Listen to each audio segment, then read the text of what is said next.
Hi everyone! Before we dive into this week's episode, please check out our promo of the week.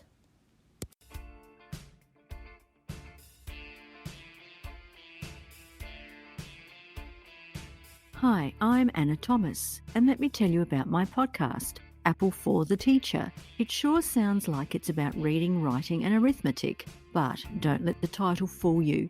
I'm a teacher from Australia and tell true crime stories associated with schools, which go far beyond shootings and teacher sexual misconduct. If you're like me, you may feel that you know enough about some high-profile cases, such as Ted Bundy and the Zodiac Killer. Apple for the Teacher presents lesser-known stories, such as albino student murder in Africa, schoolgirl sexual slavery in Libya, a school suicide bombing in Pakistan, a student murdered and buried in his school in India, a teacher beheaded in France, Polish teachers executed by the Nazis, just to name a few. But you'll also find school-based tragedies such as a school bus stranded in a snowstorm, a school wiped out by a landslide, the drowning of students in a sinking ship. It can be described as a mixed bag of diverse stories. So if you're looking for something a little different in the true crime genre, then give it a listen. And I hope you can join me soon. But until then, remember to be a good apple. Hi, I'm Lora. And I'm Jo. And this is CrimeDivers.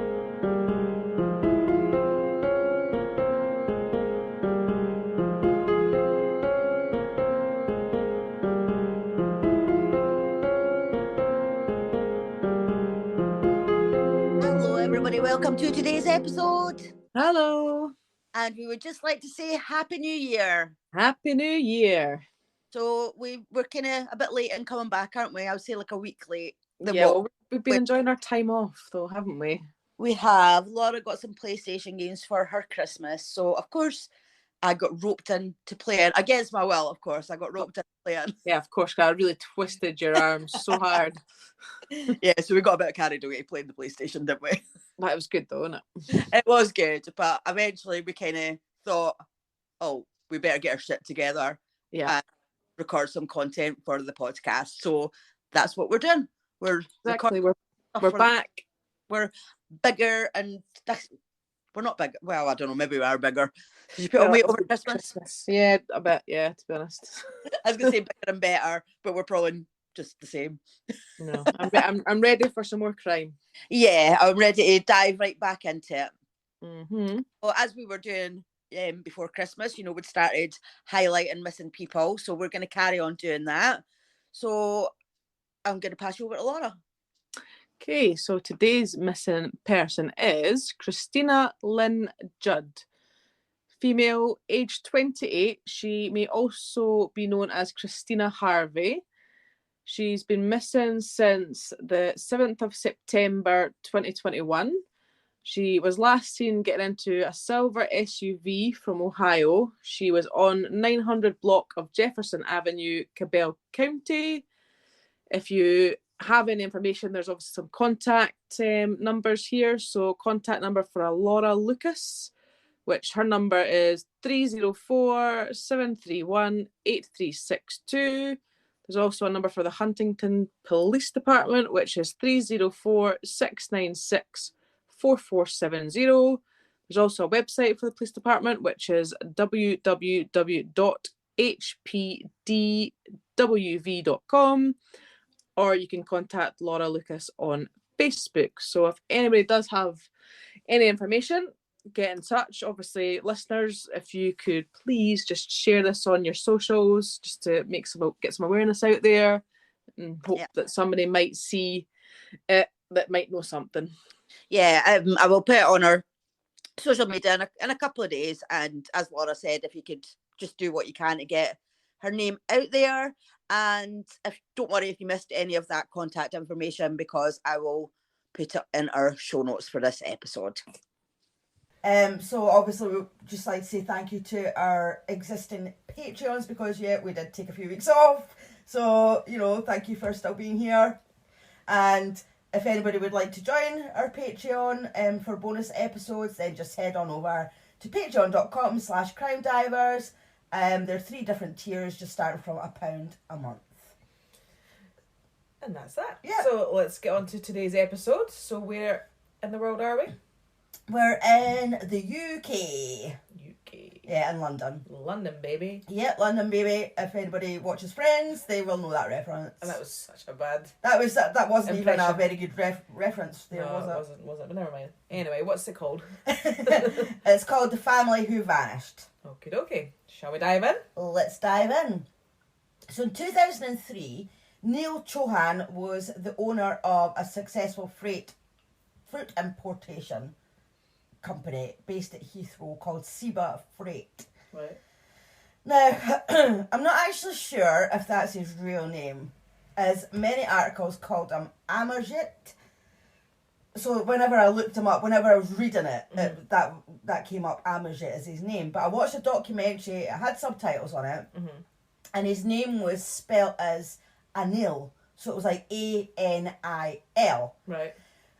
So, but everybody in the documentary was calling him Neil. Right, okay. Which, I don't know if that's just a more affectionate name for him. Yeah, like he was maybe known as that. Yeah, I think like maybe his birth name was Amarjit, but everybody referred to him as Neil. And his brother-in-law was actually on the documentary and he called him Neil. So I thought, well, if that's what his brother-in-law's calling him, then that... There's many people in here that are called not quite their birth name, or they're different versions or affectionate names or whatever, so if that's... Yeah, I just didn't want to be kind of disrespectful and calling him the wrong name, but as I said, if his brother-in-law called him that, then it should be okay for us to call him I would say so. Yeah, so Neil had a wife and children, and his staff knew him as a contented family man and an easygoing boss.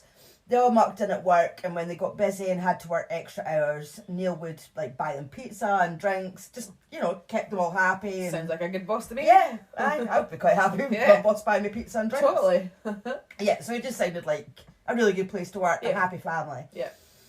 So in January 2003, a recently released convict arrived at Seba Freight looking for work. His name was Kenneth Regan. So Neil had actually spent time in prison in the past for tax evasion. Right. So he wanted to give Regan a chance because he knew what it was like to be in prison, and I mean, these people do deserve a second chance. Yeah. I mean... So Regan said he wanted to go straight. So it was like, right, okay, I'll give him a chance. And that's the way that Neil was. He was a fair person, and he thought that everybody deserved a second chance. Yeah. So he employed Regan as a driver, and the other staff, they all said, he was a good guy, he was a good worker, they were all quite happy. Yeah, got him on fine. And, so everyone was all good. However... Well, I'm assuming this is not going to be all good, because it's a true crime podcast. And in my cases, there always seems to be a however. Yes. So Kenneth Regan was no ordinary delivery driver. Oh, okay. 5 years earlier, he had been a successful drug smuggler. Right. Known to his friends as Captain Cash. Captain Cash? Yeah, because he had so much money. Alright. So in the late 90s, he was a career criminal. He set up freight companies in and around the Heathrow area, and he would use those as a front to bring drugs into the country. So he knew most of the major criminals in London and criminal families, and he was like very much living the high life. So he wasn't like this small time criminal. No, he was big time. Oh. He had like the sort of millionaire lifestyle. Right, okay. So in a fashionable London bar, Regan first met celebrity agent and socialite Belinda Bruin, who was actually best friends with Paula Yates. So for anyone who doesn't know who Paula Yates is, she was a British TV presenter, and she was in a couple of high-profile relationships, with Bob Geldof and Michael Hutchins from Simply NXS. Yeah. But unfortunately she died of a heroin overdose in the year 2000. Right. So I'm just mentioning that because there's a little bit that sort of refers to her a little bit later. So right. So Belinda, she later said that Regan was a bit rough, not well educated, quite charming. He dressed well, like he had a nice watch. I'm assuming like a Rolex or something like that. Probably. And he spent a lot of money. She described him as a rich wide boy. Wide boy. Yeah, I actually called John Wide yesterday. I thought that's the first time I've said that word in years. Yeah. Don't know why. I don't know what he did, but I called him Wade. Alright, fair enough. Must have been an arse. Being cheeky to you. So he always had loads of money on him. He carried a briefcase that was always full of cash. Oh, right. And Brenda said that he thought it brought him class, but he had none whatsoever. He had no class whatsoever. Class. Uh-huh. So Belinda would eventually be drawn unwittingly into Regan's world of crime and deceit. Oh. So it started when the gangster became obsessed with her. Like, he would phone her all the time, like, he would email her things saying, like, oh, I haven't felt like this in over 30 years. And things like, oh, you're like a drug, you know, I'm addicted to you and all this kind of stuff. Cheesy. But she actually thought that was really bizarre because, like, he didn't really know her that well at all. Mm-hmm. And then one day, like, a friend of hers had said to her, like, why on earth are you going out with somebody like Regan? And she was like, what? Like, I'm not going out with him. Like, Yeah. So obviously, he was going around saying that Belinda was his girlfriend, and But she she was wasn't, like, no. no, not interested in the slightest.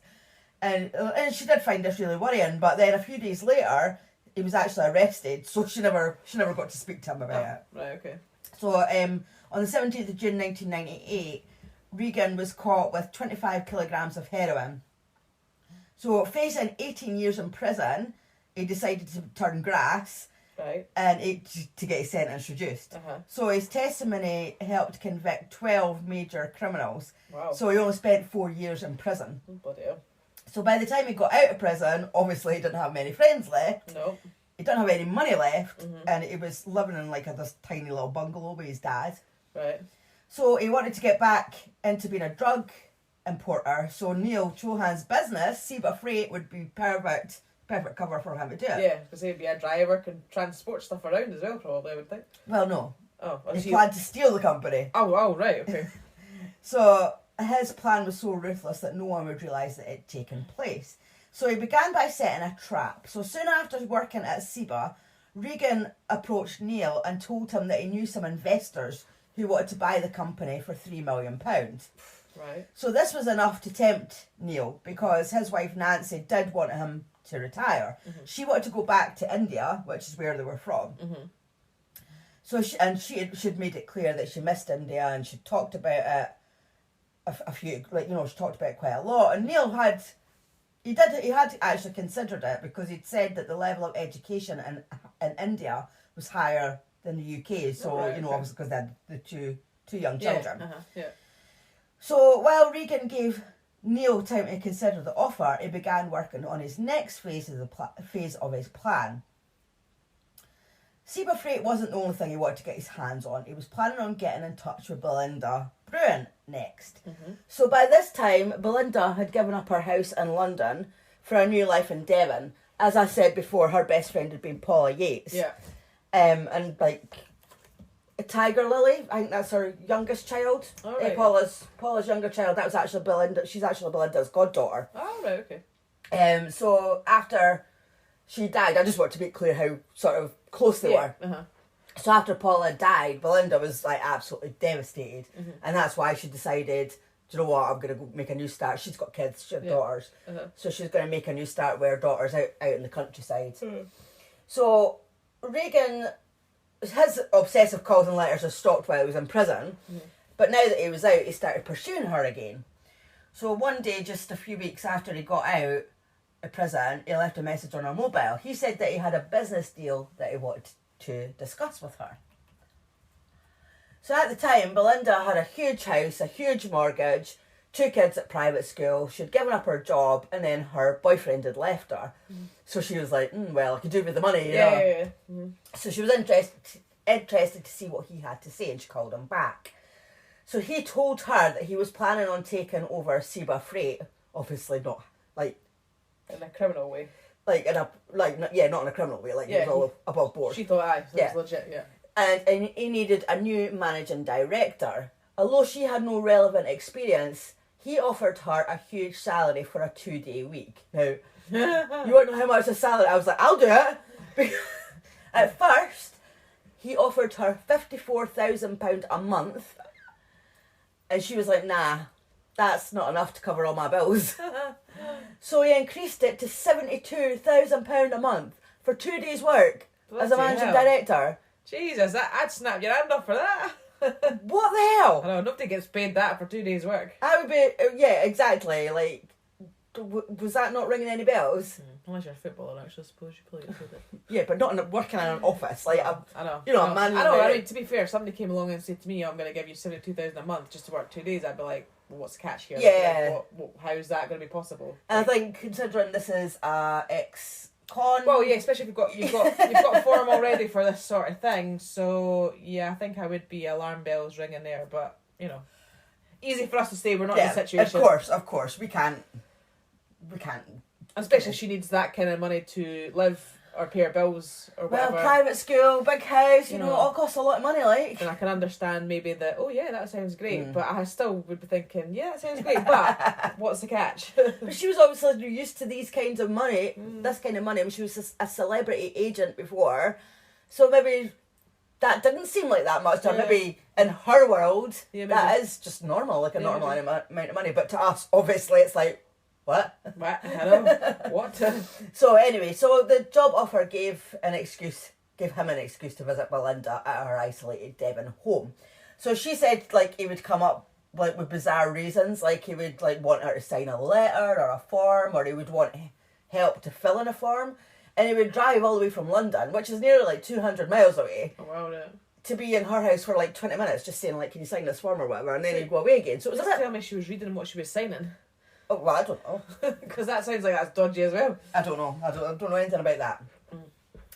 But it was just the fact that he was driving all that way why do fax machines still, like emails, like you could have just sent it. Fax machines, like I'm going a bit too far back, 2003. Oh, maybe there were still fax machines around. No, it wouldn't have been 2003 actually, because this would have been like 2007 by this point, because he'd been in jail for 4 years. Yeah. So yeah, still email, yeah. But like send things by email, like could he not wait till she was in the office for her 2 days? Yeah. Like, you know what I mean? Like travelling 200 miles to get something signed or to help fill in a form. Could he not have got somebody a bit closer to help fill in the form? It was just excuses to be at her farm. Yeah, totally. And there's reason for that. Right. So Regan seemed to be strangely fixated on the land around Belinda's farm. Oh, do they want that as well? She said he used to moan about the mud a lot. Like, she had a lane coming down, there's a lot of mud, like it was a muddy lane. He would say, oh no, I couldn't live here, it's so disgusting. He wanted to cut down some of the trees and build a nice wall and electric gates. So Belinda was confused, as this was like an old farmhouse, it wasn't some like luxury mansion, plus it was her house. Yeah. Like, what the hell did it have to do with him? You know, as I said before, they weren't an item. No. You know, it's not as if he was going to be moving in there at any point, like, you know. So, yeah, exactly. What did it have to do with him? Yeah, exactly. So he kept telling Belinda that he could make the place really nice for her, and he told her that she needed a drainage ditch. So, back to Neil. By February, so this is the following month, Neil had made up his mind that he was going to meet the investors that Regan had told him that wanted to buy his company. He would meet up with them, see what they had to say, you know. Yeah. So one day just before Valentine's Day, he left his office and told his staff that he was going to a meeting at Stonehenge. So he said he was going to do a deal and sell the company, and that he would let them know how he got on, and that's the last they saw of him. Oh no. So on the following Monday, Regan gathered all the employees round at Sea Freight to introduce them to Belinda as their new manager. He produced a letter which explained that Neil had sold the company and was retiring abroad with Nancy due to ill health. Alright, okay. So they were kind of like, okay, but they sort of knew because Neil had said he was planning on selling the company, and so they're just like, right, okay, it's a bit rushed, you know, but okay. Yeah, well, we have to accept it. You know, he's got the documents to prove it. You know, what can you say? You're an employee, so you just kind of do your job and carry on. you just do your job and carry on. So I'm assuming Belinda must have found somewhere to stay for the 2 days a week, because she lived like nearly 200 miles away, so obviously she's not going to be travelling that. Well, you think not, no. Well, I wouldn't have thought so. No. Because you would have to, how long does that take? About 4 hours or something drive? Yeah, like so she would have to leave at like 4 o'clock in the morning, get there for like 8. Yeah, no, surely she must have. Not that matters, that's got nothing to do with anything. So she was given a desk and a computer, and Regan asked her to start examining the books. But the next day she fell ill, so instead of going to work, she actually drove home to Devon. So she pulled into her driveway, and there was this old beaten up Jag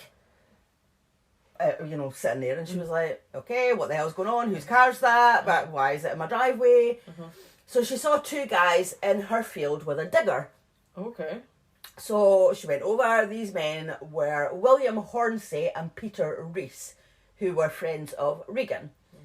So obviously Belinda was not happy at all, and she was shouting and swearing at them and like, what the hell are you doing here? You're on my land. Yeah, and they were like, oh, we're building your drainage ditch.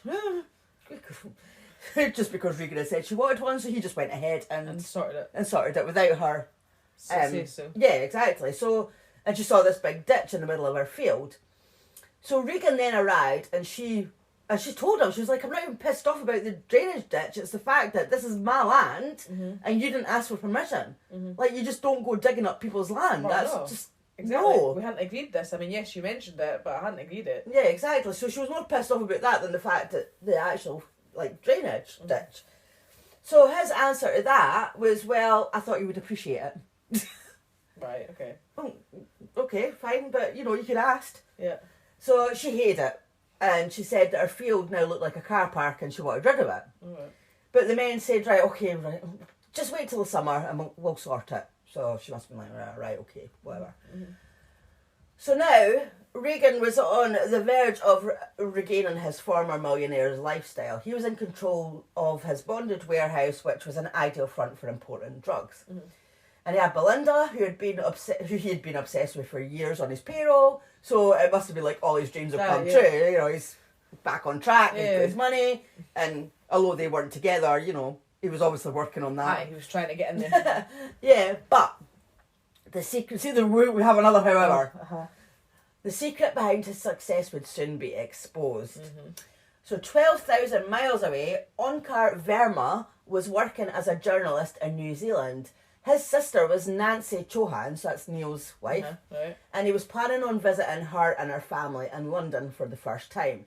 He hadn't seen Nancy for 9 years, so he was so excited. Yeah. And she actually, their mum lived with Nancy and Neil as well, so it was a family reunion, totally. Seeing the kids for the first time, seeing his mum and his sister for the first time in 9 years. So he usually spoke to his sister and his mum, near enough every day on the phone. Right. But on the 15th of February 2003, the phone calls just stopped. So he kept trying to get a hold of them, but nobody was answering the phone, so he was obviously getting worried. So he contacted the Metropolitan Police and asked them to check on his family. So they did a routine missing persons inquiry. And they went to the family home. The family home was empty, and the neighbours and colleagues all seemed to think that the Chohans had went to India because that's the story they'd been told. Of course. So that's what the police thought. They're just like, all right, okay, the family's relocated. Nothing we can do about it. There's no foul play, nothing. Yeah. But Onkar was like, nah. Sounds all right. My family wouldn't just move and not tell me about it, because obviously they'd had this visit planned and everything, and they spoke to each other every day, so... Totally out of character. Yeah. So he decided, right, okay, if the police can't find my family, then I'm going to have to go to the UK and investigate. Right. So he had never been to the UK before, so can you imagine your first time going to a strange country? Wow. That'd be quite daunting, yeah. Yeah, that's exactly what I've written here. He had never been to the UK before, so I can't imagine how daunting that must have been. High five! But yeah, I mean, it must have been... Oh, totally. I mean, looking for your family anyway, but to go to a strange country by yourself that you've never been to, you wouldn't know. Fear. Yeah. I mean, these people that can travel places themselves, to different countries. I mean, hats off to you, but that was my worst nightmare. Yeah, I mean, because, he wouldn't know anything about, just even about that country's sort of customs, how they sort of do things in countries. You wouldn't know where places were. Do you tip the taxi driver? Even the currency, maybe they're not familiar with, obviously, if they've never been, so... Yeah, so anyway, yeah. So once he arrived, he went straight to the family home in Hounslow, so that's in London. So no one was there, but he must have forced his way in, because I doubt very much he would have a key for their house, because I hadn't seen them in 9 years, but he did actually enter the house, so he must have found a way in, yeah. So, obviously, if the family had moved away, then surely the house would be empty, wouldn't it? It'd be packed up and... Yeah, it wasn't. Just as they probably left it. Yeah, he walked in, there were like toys all over the place, there was baby bottles, there was milk and baby milk in the kitchen. He opened the fridge, there was like uncooked food inside. So from just entering and going into the kitchen, he could see that they hadn't packed up their belongings to move back to India. It was just like anyone's house on a normal day that, you know, that went out and were planning on coming back. Yeah. And then he discovered his mother's most treasured possession, and that was her prayer book. Like, he said that his mum would carry it with her all the time. Like, she would not leave the house without her prayer book. This was one thing that she had with her at all times. Right. So by now he knew 1,000,000% that something's happened to the family, which consisted of 3 adults and 2 children. Wow. So Onkar went to the police and explained everything, and then they were like, oh, right, okay, now we see. We need to take it more seriously. Yeah, so they launched a full investigation. So DCI Andy Rowell began his inquiry by speaking to the last known person to have seen Neil on the day that he disappeared. So that was Kenneth Regan. So Regan told the police that Neil was trying to sell his business, and he was making out that Neil was an unsavoury businessman. So he was like bad-mouthing him, you know, making him out to be something that he wasn't. Yeah, but it was him that was the bad one. Yeah, exactly. But he was making out that Neil had got himself into financial trouble. So he had like no other choice but he had to disappear, you know. But luckily the police weren't convinced by this story. So using new forensic technology, they were able to track the movements of both Regan's and Neil's mobile phones. See, because this must have been coming into effect by them on the day of the disappearance. So they discovered that the phones met up at Stonehenge, because that's where Neil said he was going. Yeah. And then the 2 phones travelled from that meeting point further down into the West Country towards Exeter, which is a city in Devon. So the only lead that police had in Devon, it was home to the new managing director of Seba Freight, Belinda Broom. They weren't digging that pit. Yeah, jumping ahead of yourself. Do you know what I've noticed? Like, since I started this story, you keep like you're guessing what's going to happen. Yeah, maybe it's because I've not heard a story for a while, so I'm like, oh, I'm getting back into my true crime, you know. Yeah. So the police contacted Belinda, and they were like, right, we're going to go to our house for a chat. So she obviously told Regan, and Regan was like, he was furious, and he was like, nah. You cannot have the police coming to your house. Why? Yeah, well, obviously she asked why. And he said that they would just cause her aggravation, and he was really just like adamant that she shouldn't let the police go to her house. So he told her to phone them back and tell them that she would meet them elsewhere. But she didn't. She was like, nah, something's up. And I've got nothing to hide. Yeah, exactly. So later that day, DCI Andy Rowell received a phone call from Regan's associate, William Hornsey, who was one of the guys that was digging the drainage ditch. Yeah. Hornsey said that he had recently spoken to Neil and that he was still in the UK, but he was on the run. He then said that he was going to meet with Neil in Newport in Wales to supply him with stolen passports. Right. So basically what Hornsey was saying was he was happy to deliver Neil into the police's hands. Okay. Don't know what he was getting out of that, I but... don't know. Like, why all of a sudden he coming forward with that information? Yeah, I don't know what he was kind of saying to the police. Surely would have a reason for dubbing somebody in it, but I don't know. So Belinda then got a phone call from DCI Rowell saying, okay, we don't need to visit you today because they have other information. So obviously Regan got his way because he didn't want the police going there. So the DCI Rowell said they probably wouldn't need to go and see her at all because obviously he's just been told that Neil's in Wales, so he's like, oh right, well, he never told her that, like. Yeah, he's thinking they probably wanted to see her because they're going to go and find him. They're going to go and find him in Wales, yeah. So Regan had then phoned Belinda to check that the police had cancelled their meeting with her, and he told her that they were going to Wales to arrest Neil. So this is Regan saying, it's because they're going to Wales. Right, they're going to arrest Neil, that's why they don't need to come and see you. So she's like, all right, okay, all good. So the meeting between Neil and William Hornsey was due to take place on Monday the 21st of April 2003.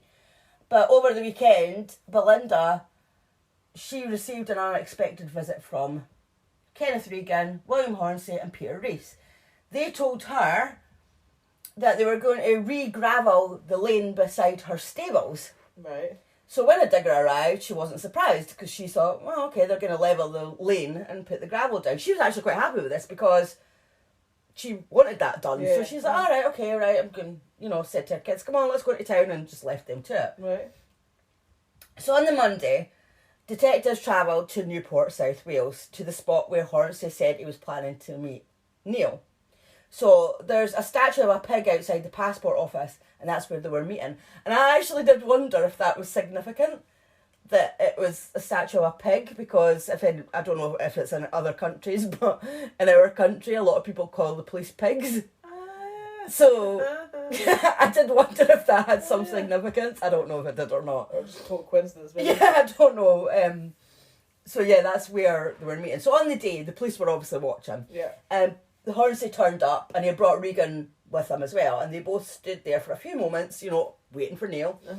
And then they apparently received a phone call, and then they made it obvious through their body language that something had went wrong with the arrangement. Right. So they later told detectives that the phone call had been from someone saying, "We know you've told the police, we are friends of Neil and the deal's off."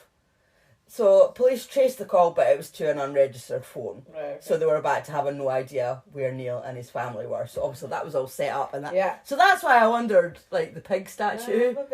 So I don't know. So while Regan returned to work at SEBA, the police reverted to their original plan and called her Belinda in for questioning. So DCI Rowell told her on the phone that he wanted her to come in because he wanted to have a full and frank discussion with her. So as she was leaving, Regan said to her, because she'd said, I'm going to the police station. Yeah. And he said, listen, Belinda, if the police ask you what I was doing on your land, just tell them I was helping you with your water system. So she was like, what? Like, bells are ringing here. he had said that he would have a look at her water system, but no work had been done on it. So she was like, nah, like, what's going on? Yeah. So she went to the police station, and they said to her, like, what do you think's happened? And she was like, I don't know. So she did tell him what Regan had said to her. Right. Before she left, and she said he hadn't been working on the water system. So they said, well, what was he doing on your land then? And she was like, well, he dug a drainage ditch. So the police were like, okay, Light bulb. what the fuck? Is Yeah. it, Fuck hell, yeah. So detectives rushed to Devon because they were convinced there was going to be this gruesome discovery on Belinda's farm. So they exhumed the dig site, and they used highly trained forensic archaeologists and pathologists, and the murder squad spent the next 5 days digging in Belinda's field, but they didn't find anything. Oh, okay. So in April 2003, we're jumping to somebody else now. So there's two men, Dave and Carl Chapman, who their father and son, and they went out canoeing in the sea beside Bournemouth Pier. Alright. And it was a nice day and the sea was calm, so they decided to go out a bit further than what they normally did. And after a while, the dad, Dave, he noticed something floating in the water, so he went a bit closer, and the next thing he just shouted, body, to his son, Carl. Wow. Right, okay. So Dave said, quote, as I approached, then I realised that it was obviously a body, a large body, because he was oversized, somewhat inflated, but the feet were floating out of the water. And the torso, the head was face down, was in the water, end quote. So he told Carl to go back to shore and call 999. So Dave said, quote, I was determined to stay with the body, come what may, but I did expect the rescue service would have been there sooner rather than later, end quote. But he sat in his canoe as it was growing dark in the middle of the sea for over 3 hours before help arrived. But I just thought, Yeah. He's sitting with his body for like 3 hours. I would have been petrified, like being out in the middle of the sea, like when it was growing dark. Exactly. But good on him, like he stayed with the body for over 3 hours. Because that could have just been like moved away and not been. Yeah, or I think a lot of it was just respect as well, just being with the body. Yeah. So the body was taken to a mortuary in Bournemouth, which is just under 100 miles from London. Right. So it took almost a week before the body was identified as that of missing businessman Neil Chohan. Right. So Onkar, his brother-in-law, was the one who identified him, and he just said that he could see that he had suffered a tragic death. So Neil had received a blunt trauma injury to the back of his head, and he had packing tape like wound round his mouth. Right. So the main blow to the back of the head, followed by subsequent suffocation, was the likely cause of death. So while Neil's clothes were removed for forensic analysis, police were still searching for evidence that his body had been buried in Belinda's field, because they were still convinced it was there. Yeah, it had been there at some point. Yeah. So the site of the dig obviously became extremely important, and they recovered some substantial evidence from that dig site, namely hairs from burnt clothing and jewellery, which suggested that it had in fact been a burial site. Right, okay. So those hairs were subsequently identified as Neil's. So he had been murdered at some stage he had been placed in the grave down in Devon, Right. and then he had then been exhumed from that grave at a later date, put into a boat. The boat had gone out in the middle of the bay at Bournemouth, and the body had been dumped in the sea. Absolutely awful. That is horrendous. But they still didn't know where Nancy and her mum and the children were.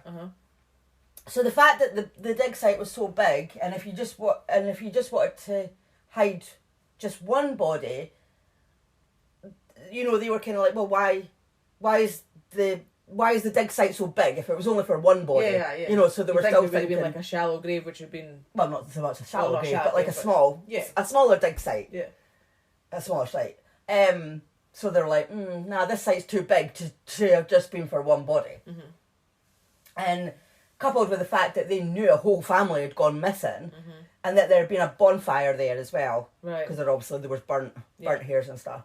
They'd actually recovered some jewellery that they believed belonged to Nancy as well, and they also found some poppers, you know, like the ones that you have on a baby grow. Oh yeah. Yeah, they found some of them as well. So it did point to the whole family being buried there at some one point. Yeah. So from that moment on, the entire investigation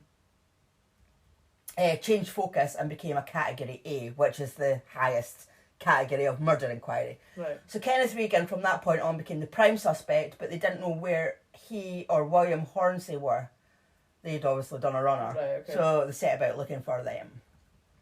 So meanwhile, Belinda, upset at what was going on, she tried to keep herself busy to take her mind off the fact that there had been bodies buried in her field, you know, like... Yeah. I take it the police didn't suspect her, they just... No, not as far as I know. And I mean, I don't think...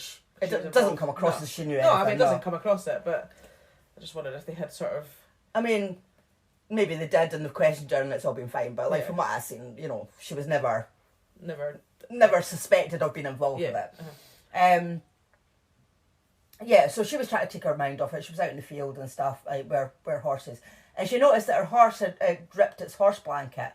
So she took the blanket off, she put it in her car and she drove up the lane, and she actually bumped into Regan and Hornsey, who were in a car. They were just parked sort of just off, just up the lane. Right. So Regan wound down the window and Belinda asked what they were doing there. And Regan said, we need to have a little chat. And Hornsey said, why don't you get in the car, we'll go and have a coffee. And Belinda was like, nah, don't think so. Sensible woman. Yep, so she showed them the horse blanket which she had next to her. She was like, well, you know, can I use this? She said, oh no, I've got to return this, like, because there was like a nearby cottage. And she's like, I have to return, they're expecting me because this is their horse blanket, I have to return it. So she says, I'll be back in 2 minutes, I'll just go and drop it off and I'll come back. So she drove off, and as soon as she was out of sight she called the police. And she said, and DCI Rowell said, right, I'll send 2 officers over. But by the time police got there, Regan and Hornsey had gone. Yeah, they must have. So they actually managed to escape to Europe, leaving their other accomplice, Peter Rees, behind. I don't know why. But he was obviously alone and on the run, and he developed a guilty conscience. Right. So he moved into a boarding house in Coalfield, Forest of Dean, which is just over 100 miles from London. And at the time, a woman called Wendy Powles was living there, and within hours, he had sat down and made a confession to her. Right. He didn't know her, never met her before. Right. But yeah, he told her that he had been involved in the disappearance of an Asian family. Right, okay. He told her that the police they'd be able to put him at the scene of where the bodies were buried, but he said he didn't kill anyone. He said that Regan was crazy because he had killed 2 children. She asked how they were killed, and he said that Regan had shot them. And he said, quote, Regan's a psycho, he killed them all, end quote. So obviously Wendy called the police as soon as she got a chance, and just after just 12 days on the run, Peter Rees was arrested at a nearby pub. But despite his confession to Wendy, he refused to answer any questions, and the whereabouts of the Chohan family remained a mystery. So, but 3 weeks later, a fisherman discovered another body floating in the sea, and that was Nancy. So Regan was tracked down by police in Belgium after 2 months on the run, and 6 weeks after that, Hornsey gave himself up. So the 3 prime suspects were now in custody, but they refused to answer any questions. Right. With 3 family members still missing and no witnesses to the murders, the police needed hard evidence to link their suspects to the crime. Yeah. But little did they realise that the vital clue that they needed had actually been left by Neil Chohan himself, which we'll get to later. Okay. So April 2005 saw the start of the longest criminal trial in the history of the Old Bailey Court in London. So the 9-month trial saw almost 4,500 different exhibits, from financial transactions to petrol receipts. But it was telephone tracking evidence which provided the foundation for the whole case. So initially, police had established that Regan and Neil Chohan's... Police had established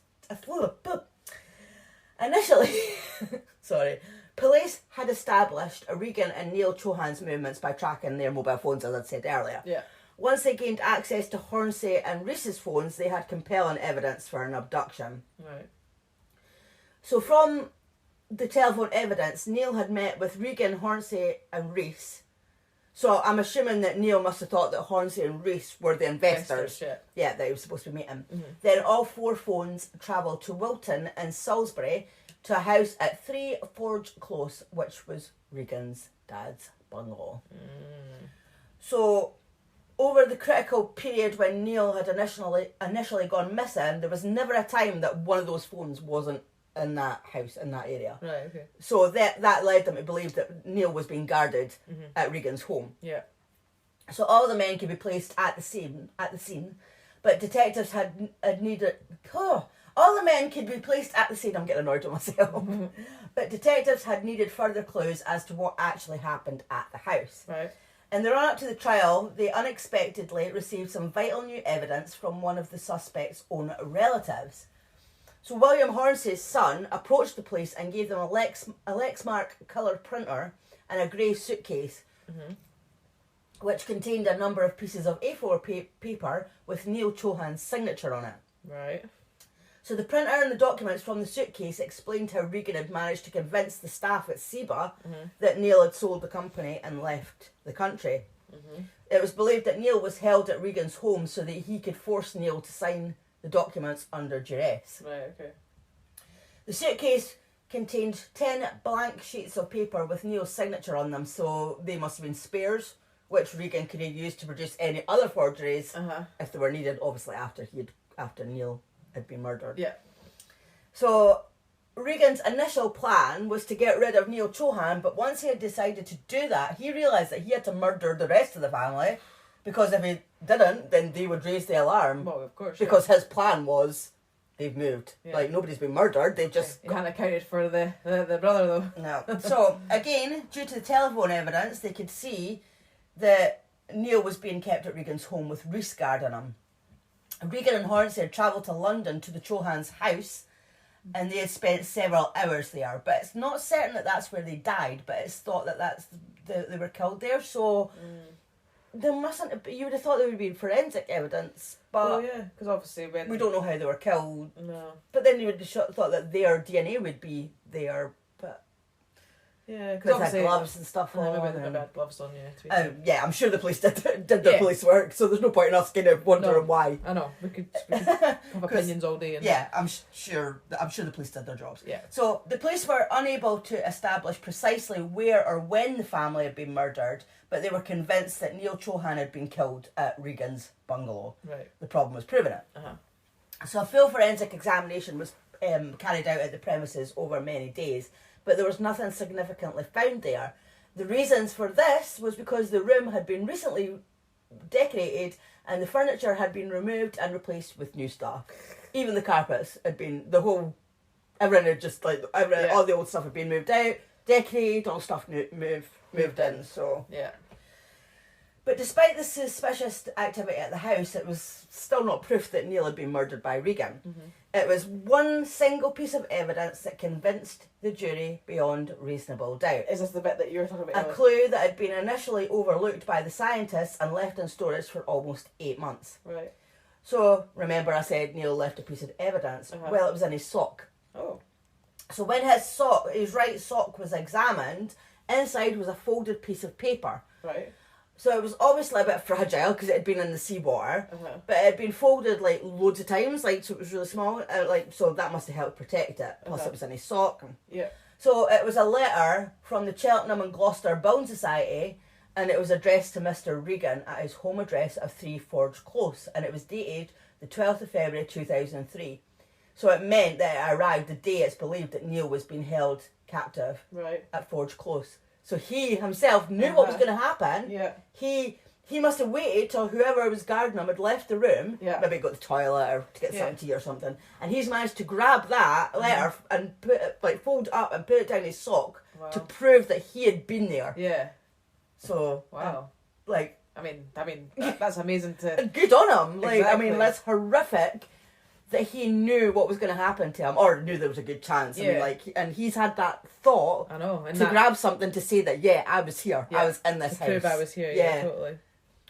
Jeez. So good for him, but, you know, obviously horrendous that... He's had to even do that. Yeah, exactly.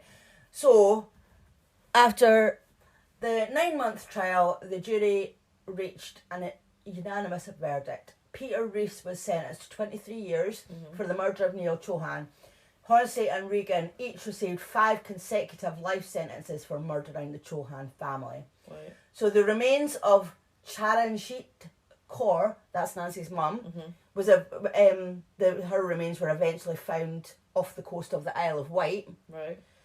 But the bodies of the 2 babies, 18-month-old Devinda and 2-month-old Ravinda, have never been found. 2 months. That's like 8 weeks. Yeah.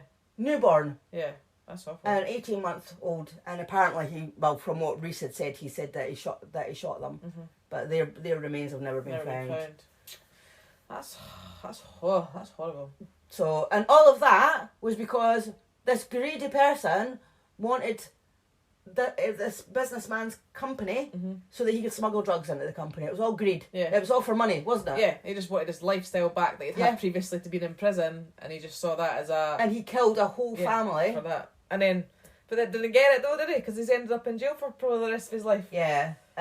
So obviously they've killed the whole family, buried them at Belinda's farm in the field, and then when the police said they were coming, they've moved them. They've put them off by moving them to Wales, and they've went and moved the bodies and obviously put the adults in the sea, but we don't know what's happened to the babies. Oh, shame. So... That's awful. There you go. Thanks for that. So thank you to everybody for listening. And great way to kick off 2022. Yeah, I know. But, you know, stories, as we always say, stories always need to be told, the victims' stories. Yeah. So thank you for listening, everybody. If you'd like to get in contact with us, our details will be in the show notes. And as we said earlier, if you see our missing person, who's Morgan Manuel, wasn't it? If you see me putting her details on social media, if you could share it or comment on it or whatever, just to get her name out there, that would be fantastic. Exactly. And also, if you do enjoy listening to us still and you haven't done already, please don't forget to subscribe, rate, review. Thanks for listening. Bye.